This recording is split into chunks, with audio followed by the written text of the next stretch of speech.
Welcome back to RevKev RC.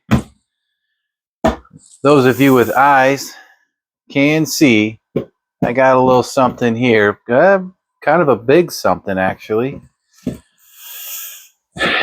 When this little project gets onto a certain stage, I'm going to tell you a funny story about it. And maybe we'll all have a laugh. But what we got on the bench today for our unboxing is the venerable, loved and hated 1/8 scale Axial Gilamon. Not Gilamon, Gilamon, although that's kind of funny actually. Gilamon. It's the Gilamon lizard, right? Yeah, because it's gonna crawl just like a lizard, but not as good as a lizard out of the box. So this is an unboxing, kinda. I got this at my local hobby store, Hobby Town. Good people, by the way. It was already open. All right. It was in the box, but they had it open at one point as a display and put it back in the box. So we're not going to get to do a proper unboxing for this guy because it's already open. Now, I, of course, as usual, paid my own money for this. So anything I say about it, opinions and whatnot, good or bad, are of course mine and mine alone. I have watched lots of videos on this thing, so I am coming into this unboxing with some knowledge about its pros and cons and what have you. I am not going to, you know what, let me start a timer because I am really bad at this. I'm going to try to keep this unboxing sort of short. All right, we're at 2 minutes right now. I'm going to try to keep this to about 25 minutes because I respect you guys and your time. You've already seen this, so we're going to get my first impressions of this thing and what it looks like in the hand on old RevKev's Traxxas work mat. But BT Dubs, if you don't have one of these, you should get one.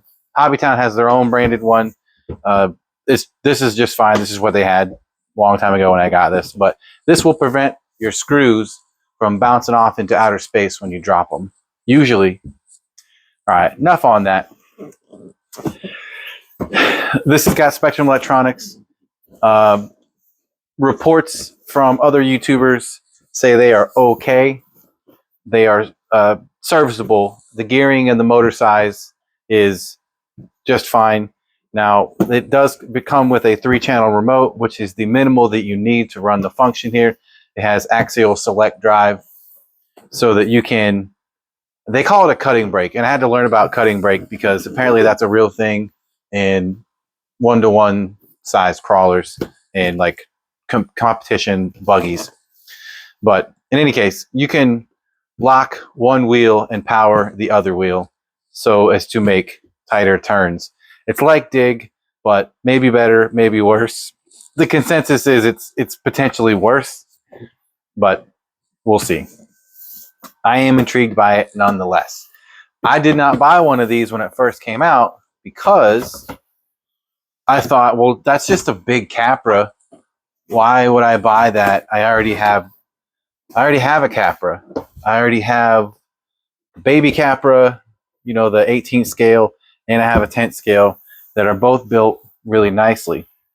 So what happened was when I was in the Hobby Town, the price came down, by the way.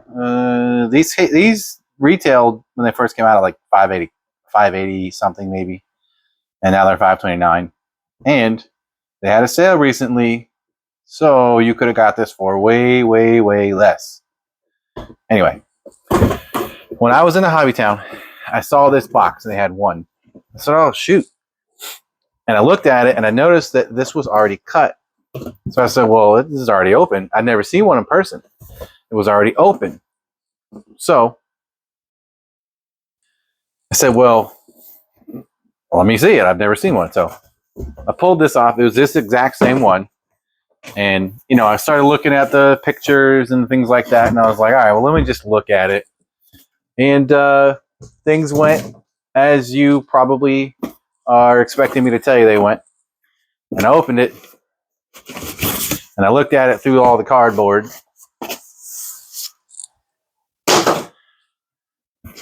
And I said, oh, it's the red one. I like the red one. And I put my impulsive, grubby RC hands on it. And I was like, oh man, this thing feels beefy. It feels strong, and it's big. It's big. And it just so happens that I'm in a point in my RC journey that I like big RCs, and I cannot lie. So there's a remote in there.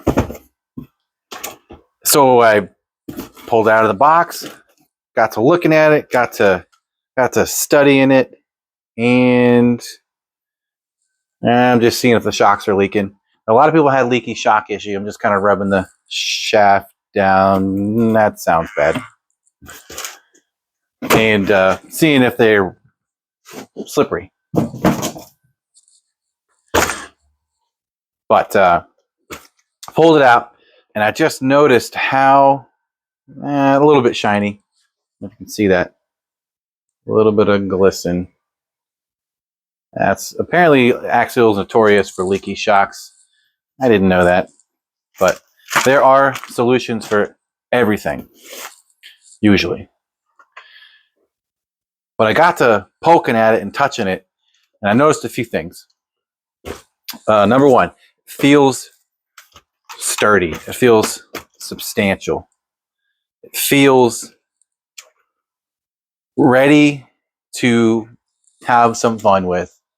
And that's kind of, let me get y'all in a little bit closer now that we're out of the box. That's a nice, I'm going with a thumbnail. What do you guys think? Thumbnail? That'd be pretty cool. Anyway. So I noticed how robustly constructed this axle appeared to be. And yeah, it is. It does definitely seem like it's pretty big and beefy and robust, thick, chunky. Just looks like it came to do a job. The links are nice and thick. I didn't measure these. Other YouTubers did. Very thick and strong. It's a 4-link with a servo on axle, which means durability. It means better steering geometry, less work for the servo.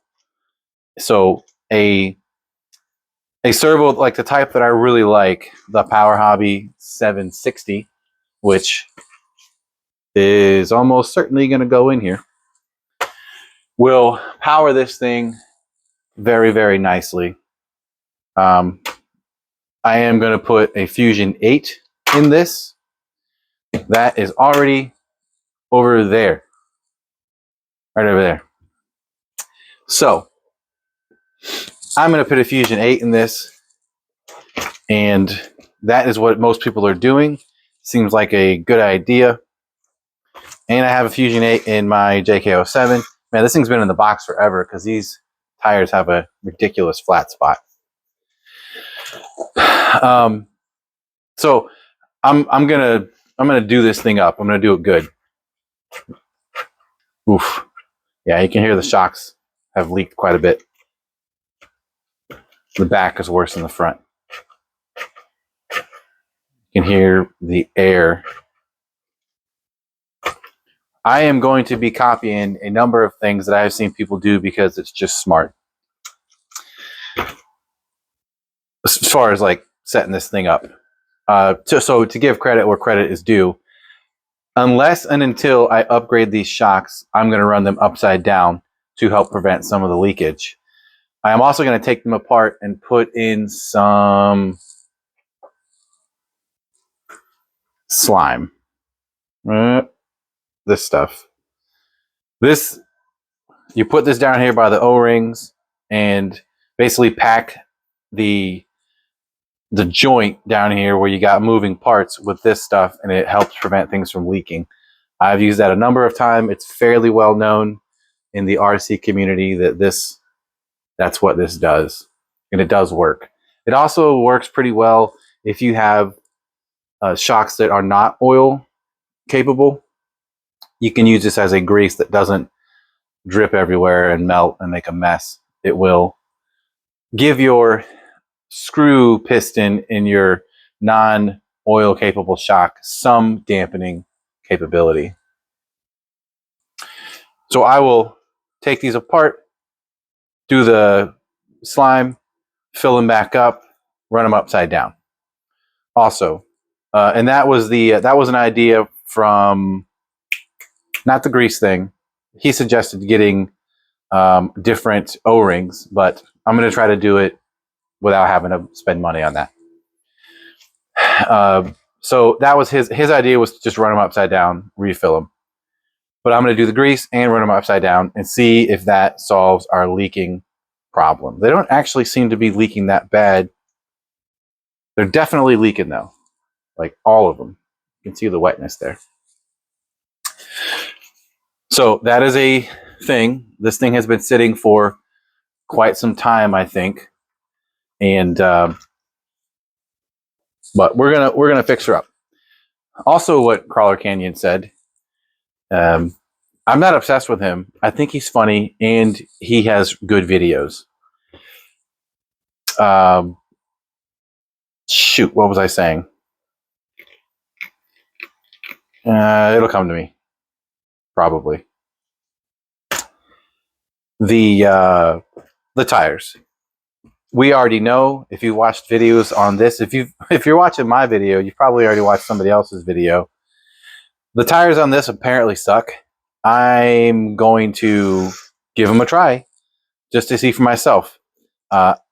These are the same tires that came on the J something. It's a 10.3 axial that came. It's the Jeep, and I'm looking at it over there on my rack. CJ7. The CJ7 came with the same tires, of course, scaled down for your 1/10.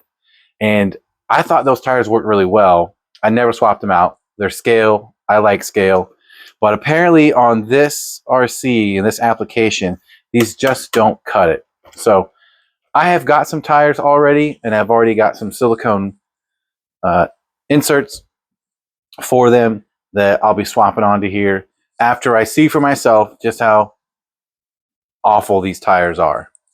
And we're going to do that, of course, on the channel. What else did he say that I forgot?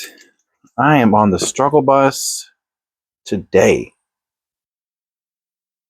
What is that for? This looks like maybe the servo mount that they talk about. You can mount a servo winch in here. I can't quite see how that works. My imagination is not doing it for me, but we'll see. Maybe it's in the instructions. This does have very nice dampening with what is left in the shocks. That's really nice.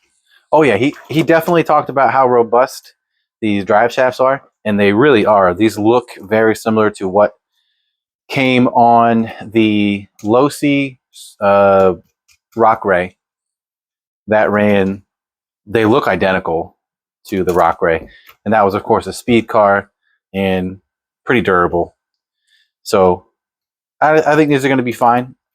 I already found a whole suite of parts for this thing from my usual supplier suspect, which I'm not going to name yet because I could always change. But I'm going to give this an honest try, stock, except for the shocks. I'm going to flip those. I don't have to change the connector. It's already got the right connector on it. I'm going to see how the ESC's stock setup works. I'll do something with this because, like everybody said, this is silly. This was a silly approach to a poor design when they got it to the end stages. That seems dangerous to me, honestly, with the screw hanging out. These are not meant to stay there. These are just for shipping. So figure something else out. I think you could just put another nut on there or cut that off to where it's flush right there, and that would have been 100 times better. Just have a screw that is the exact perfect length. I don't know why they did that. Seems a little thoughtless, kinda. So it's all right. Nothing comes perfect. I'm a firm believer that no RC comes perfect, so I'm not going to judge it like it ought to be. Let's see what else. There's some cool panels for these that you can get. The aluminum ones on Horizon Hobby, Axial, whatever, they are back ordered, so I did not order them. I do like that. There's some other companies that make these, and I'm going to get a 3D printer at some point, so I'll probably just find a file and print my own. Maybe I'll put my RevKev logo in it somewhere. I'll probably make some accessories for the back. I got to figure out a way to put a winch in here for sure, whether it's in the back or the front or whatever. But I don't know. I just think it's cool. I'm really digging the bigger stuff right now, and this thing is definitely big. Seems like it's got some pretty good articulation. I really believe what most people said is the biggest limitation for this thing out of the box is the tires. It's not even the electronics like it usually is. It's the tires. Pretty stark difference between this and the Coyote. The Coyote out of the box had really good tires. It needed some better foams, but you could deal with those foams that it came with. But the electronics, in my opinion, are not good. West Desert Wheeler, he thought the electronics were pretty good. He's probably just a better driver than me. And I've watched some of the stuff that he does, so he is, without a doubt, a better driver than me. And I got no problem admitting that. On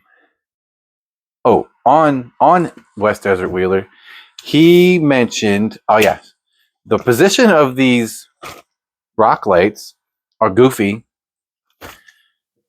Like these right here, these don't make these don't make me go, what the hell, as much as the ones in front. These are facing down. You want lights down here. These are facing out towards you and me. Like, what is this? This lights up nothing. Like, it's not even remotely facing the right direction at all. And they are not shaped in such a way that you can correct it where they currently mount. So watching probably 3 or 4 videos from him on this thing, I think maybe the very first one, he said he just took his off because they're clamped on there on the cage and just moved them. So probably move them right here and just face them down. That's almost certainly, with very little question, what I'm going to do, because that seems to make sense. And there's room, if I wanted to, there's room to put them right here or up here. I think you should let your preference decide. I'm erring on upper, to be honest, just because it will light up more of the RC. While you do want more light on the ground, if you have the light too close to the ground or too far into the center, then you don't get as much spread. We'll see what these look like when we actually power them on. This does have a nice look to it. I mean, it's cool. You can't tell me it doesn't look cool. I don't think I would believe you if you said you don't think it looks cool. But I think it really does. We'll see about this servo. I'm going to see. Everybody talks about putting the Reefs 99 in there. If that's the one that fits and that's the one I got to get, then probably eventually I will. Or I'll maybe look at some other options that if we're, discussing things that are less expensive, we'll see what that is. I've never bought any Reef servos. I don't even know if they're expensive. But maybe just for the fun of it, I'll see if my favorite brand, Power Hobby, if they make a servo that will fit in here. I think this just might be a standard micro. But if it's not, you know, we'll cross that bridge when we get there. If we find that this Spektrum servo is supposed to be better, it's supposed to be all metal gear, metal case, all that good stuff. It's supposed to be better. But every single shift servo that I had in the past that was Spektrum has failed miserably and in pretty short order. So what I typically replace those with is one of these. Yeah. This is a Power HD TR4. These are marketed for specifically to replace the microservos in your TRX4 10th scale crawlers. These are 2-speed servo and your diff gear, your diff locks servo. These also will fit right into your TRX4M steering servo if you want to replace it. These are high voltage, waterproof, all metal gear. Yeah, these are just a supreme upgrade. So we'll see. I think these go up to 8.4 volts. We'll just have to see what this is going to end up running on the system wise, because you basically have to run your BEC at whatever the lowest voltage, the lowest like voltage accepting component, which is typically going to be these, or perhaps the lights. But these lights are not the typical, what I used to know and have grown to despise, axial rock lights. They look kind of like it, but these are bigger. They have plugs. They're not glued in there. And they are not like strips. They're actually little individual pods. So this is a completely different rock light setup than what you'd buy for, they have like a $35 kit. And I've talked about that before in videos. If you didn't watch those videos, go watch those videos. But the Traxxas, or the Axial multicolor rock light set, it's smaller than this. It's considerably smaller. I think it's like $35. Those are very fragile and disappointing. I am optimistic about these given their completely different construction and size, and they're just different, just completely different. So I don't know if this is the new version of those or this is a production version for this RC only, and it's more like a replacement part for it. So I am also going to do my normal thing here. It's already got rock lights, which we're going to fix the position of. We're at 20. Ooh, gonna have to cut it off soon. I'm going to add some rear tail light, some kind of rear light here, like I normally do. I will almost certainly add some additional lighting up here, or perhaps out here, something like that. I like to put my lighting to where if the truck rolls, it doesn't crush and break the lighting. So if I'm able to do that, I'll do that. The battery compartment is pretty big, pretty deep. I think you'd only be limited on how thick or how tall your battery is. Just to give an example, I'll just grab one of these 3S hard packs here. These are your easy to find, cheap Z batteries. I have a feeling this is not going to fit underneath, especially if I have to get around that wire. Oh, jeez. That, if I move the wire off to the side, like that, it looks like I can kind of flex that cage, and okay, it fits in the tray. Let's see if the lid closes. I sort of don't think it will. The lid. Hood? Is this a hood? Yeah, these clips have to be able to reach that right there. I don't know. Let's see, what if I intentionally route and force that down there like that? Same with that one. Put it down like that. Oh, that's sticking up there. I don't know. Yeah, I guess that will fit. That's a pretty tall battery. I am not going to use this because that is too much work. I have other batteries that I can use. But that's convenient. I like it. There's no clips. I've seen people crash these and that flips open, but not very often. That's my first impressions. I guess I should probably put some batteries in it and make sure it works. 25 on there, 23 on the watch. Yeah, okay, so we're at 25. Let me give it 5 more minutes. I got a battery over there that is done charging. We got to at least power it up, right? This is going to be our Spektrum disappointment. These are, I like these radios. I don't really mind Spektrum stuff. I just think that their choice to give you the bare minimum with zero free or included ability to expand your capabilities, because this thing will do front ASD, rear dig, and rear ASD, and you just simply do not have the channels to do that. Yes, it also comes with some additional LEDs. Oh, perhaps. Oh, yeah, okay. So this is probably red, and that's probably white. So I will likely find where these go and plug those bad boys in wherever they go. I don't see light buckets anywhere. Okay, I don't know what that is. Okay, these are the speed controller program tabs.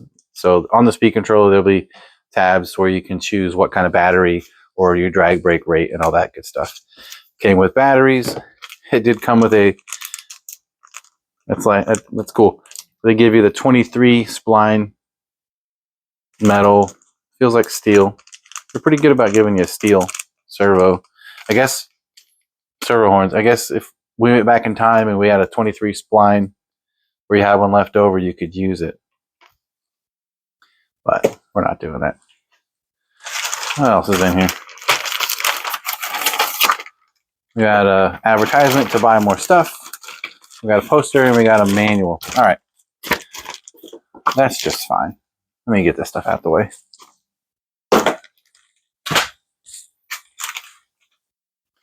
Put some batteries in here. Hey, what? In the interest of time, I'm going to pause the video and come back and we'll be ready to go. All right, I'm back. I got a fully charged. This is a Electron Pro. This is a battery that is found.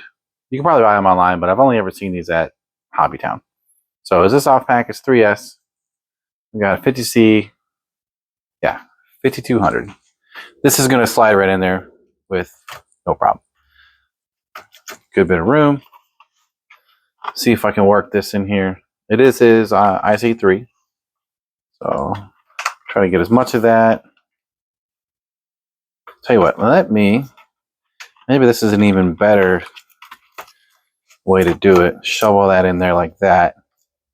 That way there's none of this hanging out up front. So our battery strap appears to be a very appropriate length for this battery. It goes in there just like that, no problem. Easy day. We're going to turn on our DX3. Cool, you get a thumb steer. I've stolen these off of other radios I've gotten and put them on other crawlers that didn't have it. I think there's a switches down here.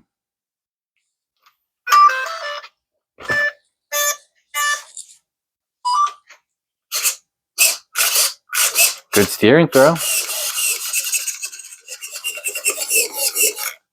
So just based on kind of that, it seems like if you were just going to trail this servo would be just fine. Let's fully weight it with all its weight. It's actually not bad at all. It's not as good as it can be, for sure. Let's see. Right about there. That looks right. We'll see. Okay. There's no 2-speed. Let's see how smooth I can make it go forward.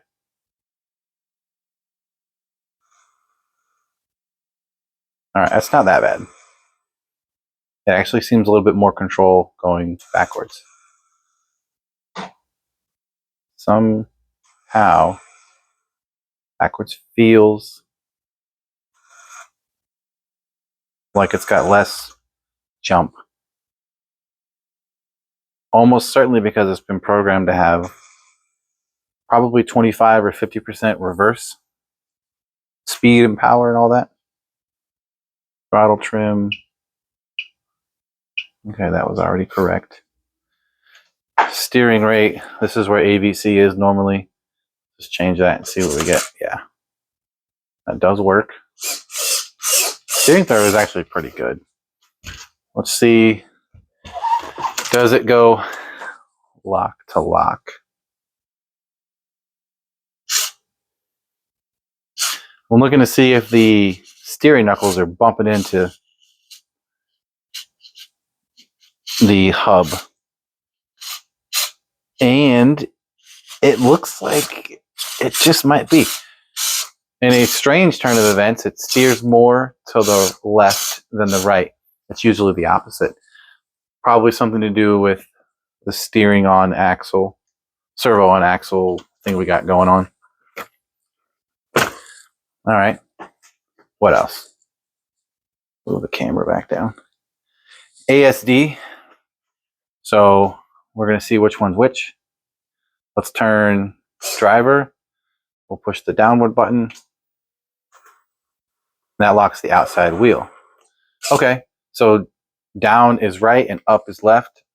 That has an intuitive sense to me. Now, everybody says you have to unlock or basically go in reverse for this to unlock. You can't just let it go. Yeah, so I'm not holding it anymore, and it's still holding. Let the throttle go, still holding. So yeah, it's true. You have to let the throttle go, or you have to hit reverse real quick. Letting it go, it's holding it, it's holding it. That time I just let the steering go violently, and I think the vibration probably unlocked it. Now the apparent fix for this is to buy, you can't just buy the springs unless I couldn't find them on the website, but there are heavier duty springs that you can stick in the ASD inside here that pull the dog or the whatever they're calling it, the pieces that key together, they pull the spring. The spring is what pulls or pushes. I don't know. The spring is what deactivates it, and it's not strong enough. The servo is what puts it into the locking position. So in order to upgrade it, it looks like you have to buy the entire kit, the whole $90 kit, just to get the 3 different spring options that you can, which is, ridiculous. And then you'll have to get a stronger servo that can accommodate that and not burn up, because these burn up. But we'll see. We'll cross that bridge when we get there. I am going to play with it all by its, just as it is, for a little bit. The one thing I'm certainly going to do, probably immediately, is the tires. I've already got some wheels for it, but I'm going to do another video about the things I'm doing to it later, because this has already gone on long enough. So what do you think? I like it. I think it's cool. I'm going to build it because, again, just like Crawler Canyon said, if you can throw enough money at it, it's not a problem. So all the problems this thing reportedly has that people have with it, that's okay. I got tools and I have money and I'll make it good. And I'll have fun with it, and then we'll talk about it. And then maybe you can do the same if you have one, or maybe you'll be inspired to buy one. So that is my initial review. Boom. Maybe that's the thumbnail. Check that out. That is my initial impressions. This is not even close to a review. This is an unboxing with initial impressions of the Gilamon. I think it's cool. I think it's worth a look. I think it has a ton of potential. And if you spend long enough time on YouTube looking at this thing, you will likely, don't pay attention to the haters, but you will likely come to see that it is actually something worth having and will be a lot of fun and worth your investment. Investment's a funny word. Let's not kid around. These are toys. You're investing in your happiness. You're investing in your leisure time. You're investing in the joy of having a thing that makes you happy and building it and turning it into something wonderful so you can tell your friends and maybe put it on YouTube. But I appreciate you stopping by once again for another RevKev quasi unboxing, and hopefully you stuck around to the end. If you did, I super appreciate it. I think, oh yeah, how could I not demo the lights? I like the white. Yeah. I super appreciate it. You guys make all of this worth it. Probably. We'll see. I'm trying to grow the channel. Trying to give you... Is that blue? Oh, I just interrupted myself. I want white. Yeah, see what I mean? It looks blue to me. See, these RGB, you can't trust that. That looks blue. Anyway, thanks for coming out. Thanks for having a first look with me. And we will see you in the next one. I hope so. Yeah, that looks good. Comment, share, subscribe, ring the bell, all the things. Thanks. Later.